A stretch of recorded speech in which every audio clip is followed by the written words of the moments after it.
ಗೃಹಿಣಿ ಗ್ರಹಂ ಉಚ್ಯತೆ. ಹ್ಮ್ ಗೃಹಿಣಿ ಆದವಳೇ ಗ್ರಹವನ್ನು ಎತ್ತುವವಳು ಅಂತ ಇದು ಇದೆ. ಹ.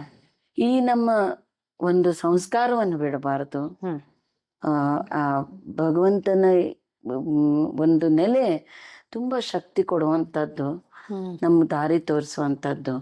ಎಲ್ಲರೂ ನೋಡಿ, ಸನಾತನ ಧರ್ಮ ಅನ್ನೋದೇ ಅದು.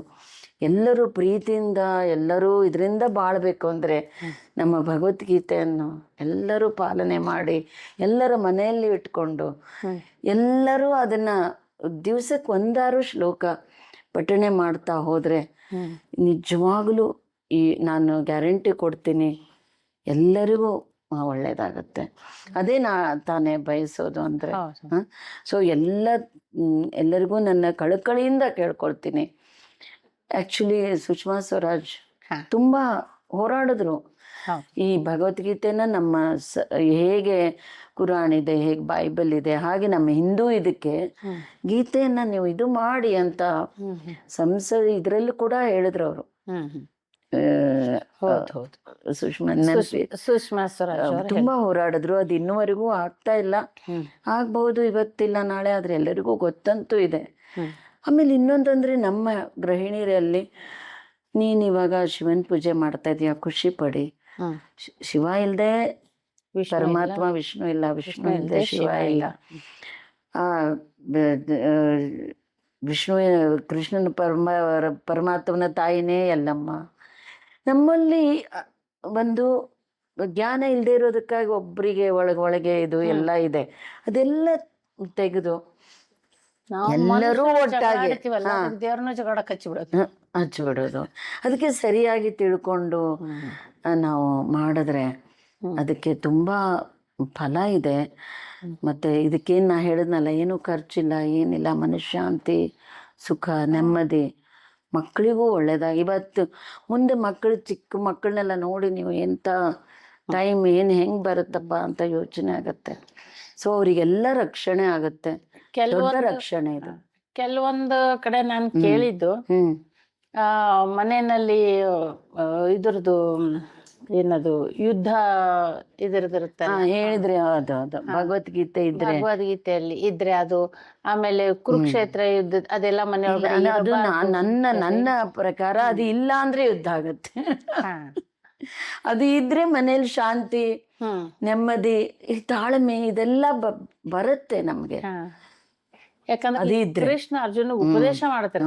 ಉಪದೇಶ ಮಾಡ್ತಾ ಇದ್ದಾನೆ, ಒಳ್ಳೇದು ಮಾಡ್ತಾ ಇದ್ದಾನೆ. ಸೊ ಅದು ಇರೋದ್ರಿಂದ ಯಾವ ಸಮಸ್ಯೆ ಇಲ್ಲ ಅಂತ ಉಷಮ್ಮ ಹೇಳ್ತಿದ್ದಾರೆ.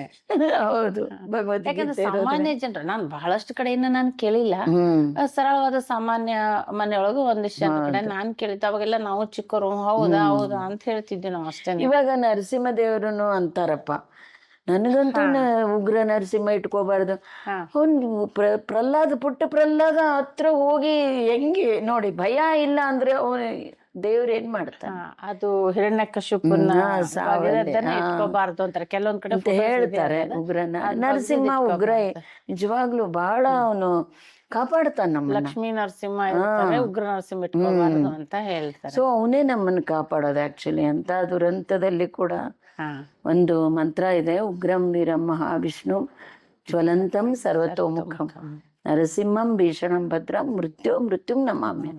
ಇದನ್ನ ಹೇಳ್ತಾ ಇದ್ರೆ ಇವಾಗ ಕೆಲವೊಂದು ನನಗೆ, ಆಮೇಲೆ ಇನ್ನೊಂದು ಅದೇ ಯೋಚನೆ ಮಾಡ್ತಾ ಇದ್ದೆ ನಾನು, ಎಷ್ಟು ವರ್ಷಗಳಿಂದ ಇಷ್ಟೊಂದು ಮಂತ್ರಗಳನ್ನ ಹೇಳ್ತಾನೆ ಇದ್ದೀವಿ, ನಮ್ಗೆ ಯಾರು ಪಾಡ್ಕಾಸ್ಟ್ ಅದು ಇದು ಕೇಳೇ ಇಲ್ವಲ್ಲ. ಆದ್ರೆ ನನ್ಗನ್ಸುತ್ತೆ ಮಂತ್ರಗಳನ್ನ ಹೇಳಲಿಕ್ಕೆ ಕೂಡ ಒಂದು ನಿಯಮ ಇದೆ, ಒಂದಿದು ಇದೆ, ಅರ್ಥ ಮಾಡಿಕೊಂಡು. ಯಾಕಂದ್ರೆ ನಿಜವಾಗ್ಲೂ ಇದೆ ಇವ್ರೆ ಉಷಾ ಅವರೇ, ಒಂದು ಈ ಸಾಮಾನೆಲ್ಲ ಕಳೆದೋಗತ್ತೆ ನೋಡಿ, ಅದಕ್ಕೂ ಮಂತ್ರ ಇದೆ. ಕಾರ್ತವೀರ್ಯ ಅರ್ಜುನ ರಾಜ ಬಾಹು ಸಹಸ್ರ ಪ್ರತಾಪವಾನ್ ತಸ್ಯ ಸ್ಮರಣ ಮಾತ್ರೇನ ಗತಂ ನಷ್ಟಂಚ ಲಭ್ಯತೆ. ಮಲಗಲಿಕ್ಕೆ ಇದೆ, ಮನಿದ್ದೆ ಬಂದಿಲ್ಲ. ಅಗಶ್ಚರ್ ಮಾಧವಂಚೈವ ಮುಚಕುಂದೋ ಮಹಾಮುನಿ ಕಪಿಲೋ ಮುನಿರಾಸ್ತಿಕ ಪಂಚೈತೆ ಸುಖಶಾಹಿನ. ಸೊ ಅವ್ರವ್ರು ನೆನಪು ಮಾಡಿಕೊಂಡು. ಸೊ ಹೇಗಂದ್ರೆ ಇವಾಗ ಎಷ್ಟು ಸೈಂಟಿಫಿಕ್ ಆಗಿದೆ ನೋಡಿ, ನಾವು ಅವ್ರನ್ನ ನೆನಪು ಮಾಡ್ತಾ ಇರ್ಬೇಕಾದ್ರೆ ನಮ್ಗೆ ಬೇರೆ ವಿಚಾರಗಳೆಲ್ಲ ಹೋಗ್ಬಿಡ್ತಾವ. ನ್ಯಾಚುರಲಿ ಮೈಂಡ್ ಪೀಸ್ಫುಲ್ ಆಗಿ ನಿದ್ದೆ ಇದು ಬರುತ್ತೆ ಅಲ್ವಾ. ಸೊ ಈ ತರ ಮಂತ್ರಶಕ್ತಿ ಇದ್ದೇ ಇದೆ. ಹ್ಮ್ ಅದನ್ನ ನಾವು ಹೇಗೆ ಅದನ್ನ ಹ್ಮ್ ಆ, ಮಾಡ್ಕೋತೀವೋ, ಲಲಿತಾ ಸಹಸ್ರನಾಮ ಓದ್ತೀವಿ. ಹೌದು. ತುಂಬಾ ಮಹಿಳೆಯರು ಹೋದ ವರ್ಷ ನವರಾತ್ರಿಯಲ್ಲಿ ಒಂದು 8 ದಿವಸ ಒಂದ್ ಕಡೆ ಹೋಗಿದ್ದೆ ಹ್ಮ್ ದೇವಿ ಪಾರಾಯಣಕ್ಕೆ. ಆವಾಗ ಎಲ್ರು ಲಲಿತಾ ಸಹಸ್ರನಾಮ ಓದ್ತಾ ಇದ್ರು. ಹ್ಮ್ ಇದನ್ನ ಯಾರು ಬರ್ದಿದಾರ ಗೊತ್ತಾ ಕೇಳಿದೆ. ಹ್ಮ್ ಓದೋರಿಗೆ ಹ್ಮ್. ಪಾಪ ಗೊತ್ತಿಲ್ಲ ಅವ್ರಿಗೆ. ಹಾ ಹಾ ಇದು ಇಲ್ಲಿ ನಮ್ಮ ಗೃಹಿಣಿಯರ ಪ್ರಾಬ್ಲಮ್. ಹಾ ಯಾರು ಬರೆದ್ರು ಅಂತ ಗೊತ್ತಾದ್ರೆ ಅವ್ರು ಬರೀ ದೇವಿ ದೇವಿ ಅಂತಂದ್ರೆ ಅದನ್ನ ಯಾರು ರಚನೆ ಮಾಡಿದವ್ರು ಯಾರು? ಹೌದು. ಹೈಗ್ರೀವ. ಹೌದು. ಹೈಗ್ರೀವ ಮಕ್ಕಳೆಲ್ಲ ಪಠನೆ ಮಾಡ್ಬೇಕಂತೆ. ಹಾ ಹಾ ಜ್ಞಾನಮಂದದ ದೇವಂ ಆಧಾರಂ ಸರ್ವ ವಿಜ್ಞಾನ ಹೈಗ್ರೀವಂ ಉಪಾಸಮ. ಇದನ್ನ ಓದಿದ್ರೆ ನೆನಪಿನ ಶಕ್ತಿ ಬರುತ್ತಂತೆ. ಹಾ ಜಾಹ್ನವಿ ಗಂಗೆ ತರ ವಿಚಾರಗಳು ಮತ್ತು ಮಾತುಗಳು ಬರುತ್ತಂತೆ. ಓಕೆ. ಸೊ ಹಿಂಗೆಲ್ಲ ಇದೆ ನೋಡಿ ಹೈಗ್ರೀವಂ ಅಂತ. ಹಾ ಹಾ ಸೊ ಇದು ಒಂದು ದೊಡ್ಡ ಭಂಡಾರ ಇದೆ ನಿಜವಾಗ್ಲೂ. ಅದನ್ನ ಸರಿಯಾಗಿ ನಾವು ತಿಳ್ಕೊಂಡು ಪರಸ್ಪರವಾಗಿ ಎಲ್ಲರೂ ಒಬ್ರಿಗೊಬ್ರು ಇದು ಮಾಡಿದ್ರೆ ಈ ನಮ್ಮ ಸನಾತನ ಧರ್ಮ ನಿಜವಾಗ್ಲೂ ಅಳಿಸ್ಲಿಕ್ಕೆ ಯಾರ ಹತ್ರನೂ ಸಾಧ್ಯನೇ ಇಲ್ಲ.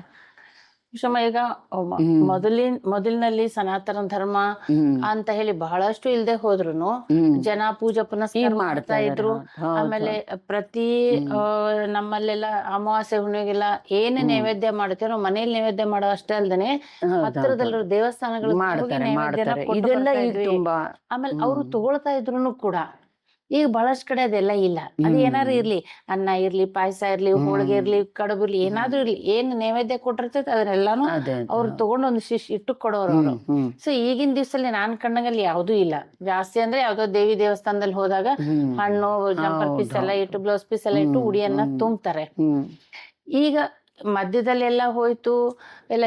ಈಗ ಮತ್ತೆ ಸನಾತನ ಧರ್ಮ ನಮಗೆ ವಾಪಸ್ ಬರ್ತಾ ಇದೆ ಅಂತ ಏನಾದ್ರು ಅನಿಸ್ತಾ ಇದೆಯಾ? ಅಲ್ಲ, ಬರ್ತಾ ಇದೆ. ಆದ್ರೆ ನನ್ನ ವಿಚಾರ ಇವ್ರೆ, ನಾನು ಇನ್ನು ಈ ದೇಶಕ್ಕೆಲ್ಲ ಅಷ್ಟು ಇದು ಮಾಡುವಂಥದ್ದೆಲ್ಲ ನನ್ನ ವೈಯಕ್ತಿಕ ಒಂದು ಅನಿಸಿಕೆ ಅಂದ್ರೆ, ನಮ್ಮ ಸನಾತನ ಧರ್ಮವನ್ನ ಒಂದು ಜಗಳ ಮಾಡಿ ಅಥವಾ ಇನ್ನೊಬ್ರಿಗೆ ದ್ವೇಷ ಮಾಡಿ ಅಥವಾ ಇನ್ನೊಬ್ರಿಗೆ ಕೆಳಗೆ ಹಾಕಿ ನಾವು ಮೇಲೆ ಎತ್ತಬಾರ್ದು ಅಂತ ನಂದು.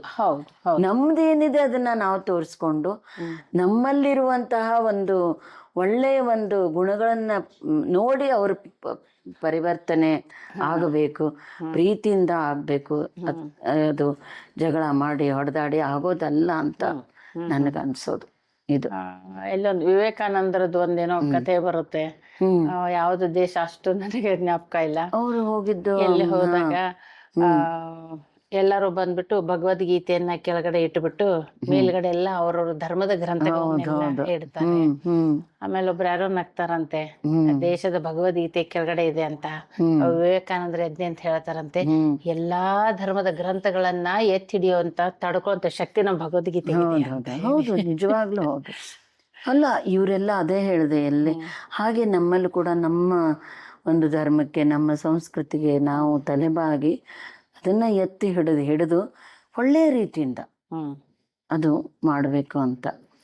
ಇಲ್ಲ ಅಂದ್ರೆ ಏನಾಗತ್ತೆ, ಇವ್ರು ಇದೆಲ್ಲ ಪರಮಾತ್ಮ ಇದೆಲ್ಲ ಹೇಳಿದಾನ, ಭಗವಂತ ಇದೆಲ್ಲ ಹೇಳಿದಾನ ಅಂತ ಆಗುತ್ತೆ. ಎಷ್ಟೋ ಜನರಿಗೆ ಗೊತ್ತಿಲ್ಲ. ಈಗಿನ ಮಕ್ಳು ನಾವ್ ಏನಾದ್ರು ಹೇಳಕ್ ಹೋದ್ರೆ ಅದೇನಮ್ಮ ಗ್ಯಾರಂಟಿ ಹೇಳಿದ್ರ ನೀವು ನೋಡಿದ್ರ. ಈ ಮೀಡಿಯಾ ಒಂದ್ ಬಂದ್ಬಿಟ್ಟಿದೆ, ChatGPT ಬಂದಿದೆ, ಗೂಗಲ್ ಬಂದಿದೆ. ಸೊ ಇವ್ರಿಗೇನು ಗೊತ್ತು, ಅವ್ರಿಗಿಂತ ಹೆಚ್ಚಿಗೆ ನಮ್ಗೆ ಒಂದು ಗೊತ್ತು.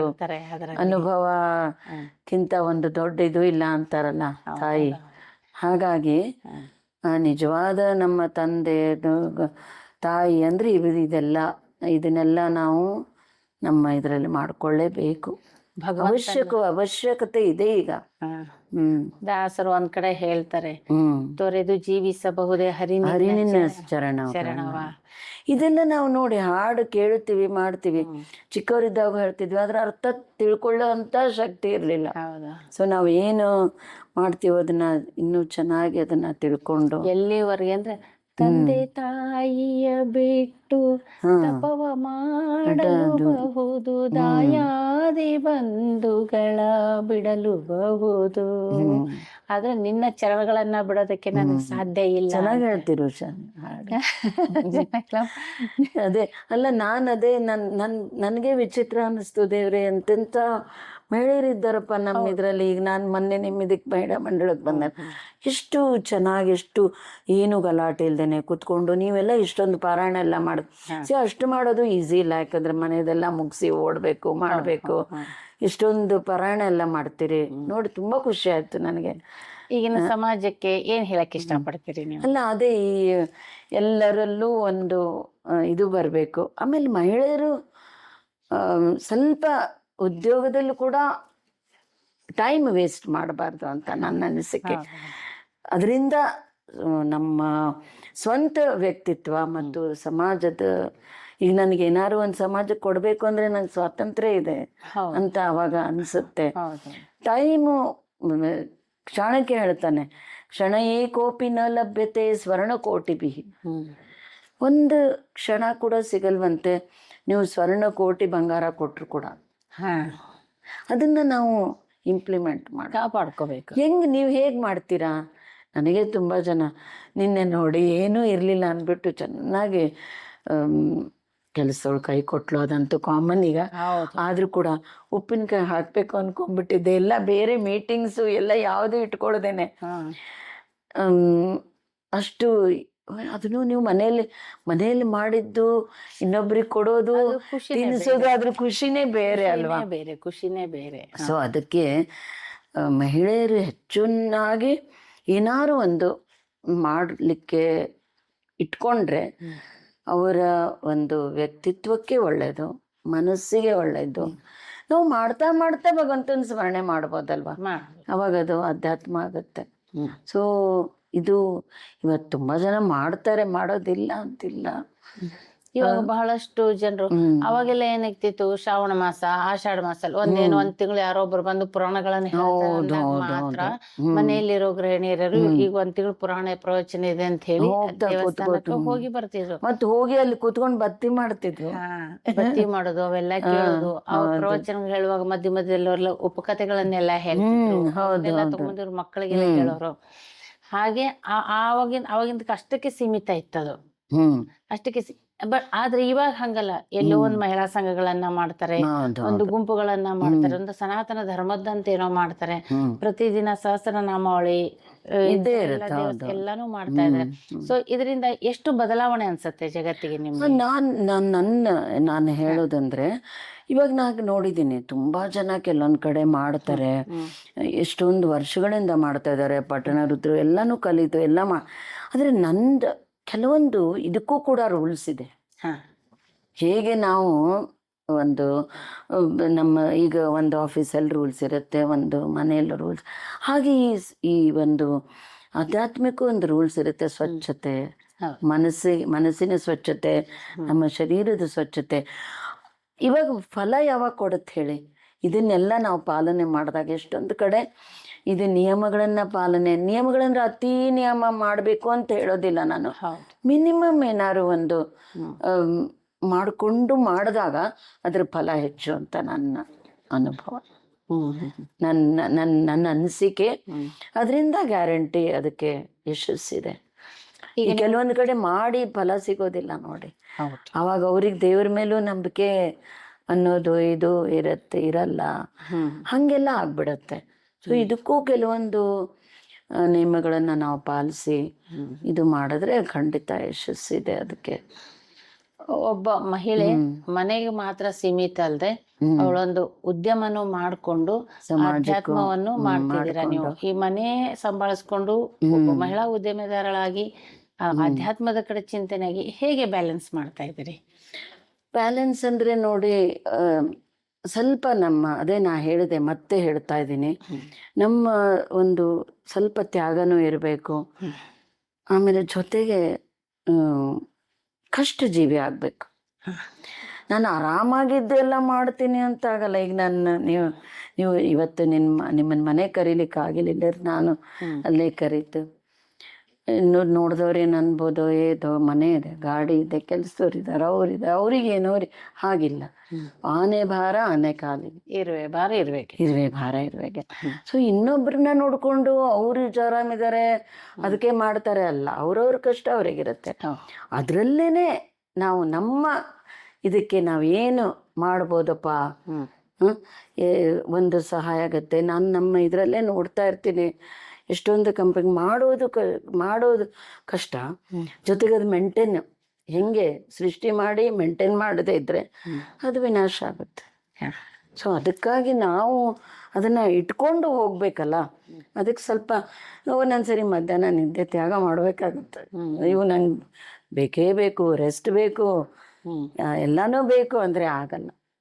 ಸ್ವಲ್ಪ ಕಷ್ಟಪಡ್ಬೇಕು ಜೀವನದಲ್ಲಿ. ಒಂದೊಂದ್ಸರಿ ಜಪ ಆಗಲ್ಲಪ್ಪ, ರಾತ್ರಿ ಕುತ್ಕೊಂಡು ಮಾಡಬೇಕು, ಅಥವಾ ಬೆಳಿಗ್ಗೆ ಬೇಗ ಎದ್ದು ಮಾಡಬೇಕು. ಟೈಮ್ ಇಲ್ಲ ಅನ್ನೋದು ಮಾತ್ರ ನಾನು ಒಪ್ಪೋದಿಲ್ಲ. ಎಲ್ರಿಗೂ ಅಷ್ಟೇ ಇರೋದು ಸಮಯ, ಎಲ್ಲರಿಗೂ ಸಮಯ ಅಷ್ಟೇ ಇದೆ, ಅಷ್ಟೇ ಇರೋದು ಅಲ್ವಾ? ನಾವು ಹೇಗೆ ಉಪಯೋಗಿಸ್ಕೋತೀವಿ ಅನ್ನೋದ್ರ ಮೇಲೆ ಅದು ಸೊ ಎಲ್ಲರೂ ಈ ಥರ ಒಂದು ಇದರಲ್ಲಿ ಹೋದರೆ ನಿಜವಾಗ್ಲೂ ಇದಕ್ಕೆ ತುಂಬ ನಮ್ಮ ಸಮಾಜ, ನಮ್ಮ ಒಂದು ದೇಶ ಎಲ್ಲ ಈಗಾಗಲೇ ಇದೆ, ಅದು ಇದ್ದಿದ್ದನ್ನು ಉಳಿಸ್ಕೊಂಡು ಹೋಗೋದು ನಮ್ಮ ಕರ್ತವ್ಯವಾಗಿದೆ. ಇನ್ನೊಂದು ನಾನು ಹೇಳಲಿಕ್ಕೆ ಬರ್ತೇನೆ ಉಷಾ ಅವರೇ, ಸ್ವಚ್ಛತೆ ಬಗ್ಗೆ. ಅದು ಒಂದು ನಮ್ಮ ದೇಶದಲ್ಲಿ ತುಂಬ ಇಂಪ್ರೂವ್ ಆಗಬೇಕು. ಹೌದು ಹೌದು. ಎಲ್ಲಿ ನೋಡಿ ಗಂಗಾ ನದಿ ನೋಡಿ, ಎಲ್ಲರೂ ಇದಕ್ಕೆಲ್ಲರದು ಸಹಕಾರ ಬೇಕು. ಯಾಕೆ ಹೊರದೇಶದಲ್ಲಿ ಹೋದವರು ಅಲ್ಲಿದು ನೋಡಿ ನಾವು ಕಲಿಬೇಕಲ್ಲ? ಇಲ್ಲ, ಅಲ್ಲಿದ್ ನೋಡಿ ಬಂದು ಹೇಳೋದೇ ಅಷ್ಟೇ. ಆ ದೇಶದಲ್ಲಿ ಎಷ್ಟು ಯಾಕೆ ನಾವು ಯಾಕೆ ಪ್ರಯತ್ನ ಕ್ಲೀನ್ ಇಲ್ಲ ಅನ್ಕೊಂಡಾನೆ ಚಾಕ್ಲೇಟ್ ಪೇಪರ್ ಎಸೆಯೋದು. ಇಲ್ಲಿ ಮೊನ್ನೆ ನೋಡಿ ನಮ್ಮ ಗಾರ್ಡನ್ ಪಕ್ಕದಲ್ಲಿ ಒಂದು ತೊಟ್ಟಿಲ್ ಹಾಕುವಂತ ಇದು ಕೊನೆಗೇನೆ ಎದಕ್ಕೋ ನಾವು ಹೋಗೋ ಪ್ರಸಂಗ ಬಂತು. ನಾವು 2-3 ಜನ, ಇಷ್ಟು ಬೇಜಾರಾಯ್ತು. ಇವರೇ ಲೋಟಗಳು, ಪೇಪರ್ಗಳು ಪಾರ್ಕ್ ತುಂಬ ಚೆಲ್ಲಿದ್ದಾರೆ. ಯಾಕೆ ಯಾವಾಗ ನಾವು ಮತ್ತೆ ಹೇಳೋದೇನು ನಾವು, ಗಾಡ್ಲಿನೆಸ್ ಇಸ್ ಕ್ಲೀನ್ಲಿನೆಸ್ ಅಂತ ಹೇಳಿ ಪ್ರತಿಯೊಂದನ್ನು ಇನ್ನೊಬ್ಬರೇ ಮಾಡ್ಲಿ ಅನ್ನೋಕ್ಕಿಂತ ಸರ್ಕಾರ ತನಗೆ ಏನ್ ಸಾಧ್ಯ ಇದೆ ಅದನ್ನೆಲ್ಲಾನು ವಹಿಸ್ಕೊಡುತ್ತೆ. ಇವಾಗ ಏರಿಯಾಗಳಿಗೆಲ್ಲ ಬಂದಿರೋ ಡಸ್ಟ್ಬಿನ್ ಇಡೋದು ಅವ್ರ ಡ್ಯೂಟಿ, ಅದರಲ್ಲಿ ಕಸ ತಗೊಂಡು ಹಾಕೋದು ನಮ್ ಕೆಲಸ. ಅದೇ ಮುಂದೆ ಮುಂದೆ ಅಲ್ಲ ಪಾಪ ಅವ್ರೇನ್ ಹೇಳ್ತಾರೆ, ಹಾಕಿ ಒಂದ್ ಹಿಂಗ್ ಕಟ್ಟಿಡಿ ನಾವು ತಗೊಂಡೋಗ್ತೀವಿ, ಅಷ್ಟು ನಮಗ್ ಮಾಡ್ಲಿಕ್ಕೆ ಆಗೋದಿಲ್ಲ ಅಂದ್ರೆ ಎಸ್ತು ಬಂದ್ಬಿಡೋದು. ಮುಂದೆ ಬರುತ್ತೆ, ಪ್ರಾಣಿಗಳೆಲ್ಲ ಬಂದು ಕೆದಕತ್ತೆ, ಮತ್ತೆ ಇವರೆಲ್ಲ ಬಂದು ಕ್ಲೀನ್ ಮಾಡಿ ಇಲ್ಲಾನೆ ಅನ್ನೋದು. ಇಲ್ಲ, ಅದಕ್ಕಾಗಿ ಇದು ಒಂದು ನಮ್ಮ ದೇಶದಲ್ಲಿ ತುಂಬಾ ಅವಶ್ಯಕತೆ ಇದೆ. ಚೇಂಜಸ್ ಆಗ್ಬೇಕು ಇದ್ರ ಬಗ್ಗೆ. ಆಧ್ಯಾತ್ಮ ಬೆಳೆಸ್ತಾ ಅಧ್ಯಾತ್ಮದ ಜೊತೆಲಿ ಸ್ವಚ್ಛತಾ ಕಾರ್ಯಕ್ರಮ ಕೂಡ ಎಲ್ಲ ಇರ್ಬೇಕು ಅಂತ ಇದ್ರ ಜೊತೆಗೆ ಒಂದು ನಮ್ಮ ಸುಂದರವಾದ ವಾತಾವರಣ ಆಗ್ಬೇಕು.